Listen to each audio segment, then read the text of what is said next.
បងដើរកាត់ព្រៃក្រមុំអូនអើយដើម្បីទៅរកពើហើយទៅរកពៅហ្នឹងកូនចៅកុលសម្ព័ន្ធជនជាតិភាគតិចណាលោកមាសបានសម័យនេះហើយទៅរស់នៅក្នុងព្រៃឲ្យគេពិបាករករព្រោះបើកូនចៅអ្នកស្រុកធម្មតារស់នៅស្រុកហើយនេះទៅរស់នៅកណ្ដាលព្រៃឲ្យគេពិបាកដើររកបងដើរកាត់ព្រៃក្រមុំអូនអើយដើម្បីទៅរកពើបងវងវែងផ្លូវ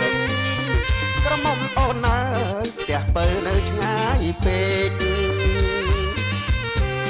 បងវងវែងផ្លូវក្រមុំអូនអើយផ្ទះពើនៅឆ្ងាយពេកអូចាំចូលទៅក្នុងព្រៃទាំងតមោតមាំងនេះអត់មានដឹងថានាងនៅម្ដុំណាផងឬក៏អត់បានសុំនាងដាក់ទីតាំងវែវណែវលោកកាស្យុងឬលោកកាសិនឲ្យទេអីហើយតាំងមកស្រែកវែងផ្លូវរកផ្លូវឃើញហើយក្រមុំអូនអើយក្បែរចំការជេរកផ្លូវឃើញហើយក្រមុំអូនអើយក្បែរចំការជេកណាំងផ្ទះគេនៅចំការជែកឯងទៅរកក្នុងព្រៃធ្វើម៉េចនឹងបានជួបពើធ្វើដូចឯងទៅស្គាល់ទីតាំងច្បាស់ណាស់ចឹងចុងក្រោយមកឃើញផ្ទះគេនៅចំការជែកនេះឆ្កយហ្នឹង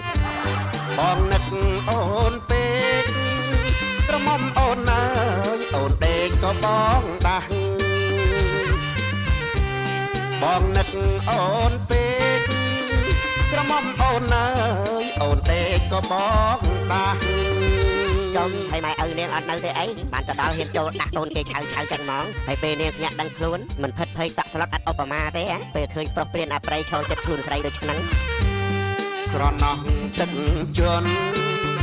ប្រលឹងកែវអើយលេចតាមកាបាស់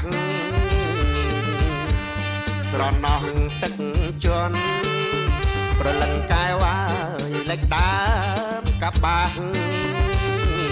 ទឹកចំនួនតែបញ្ជន់លិចវាលិចដំណាំដាំដុះទាំងអស់ហ្នឹងវាមិនមែនជន់លិចតែដើមកបាស់មួយហ្នឹងទេអាណិតអូនណាប្រលឹងកែវអើយកាបាំងទើបលួងខ្ចីអាណិតអូនណាប្រលឹងកែវអើយកាបាំងទើបលួងខ្ចី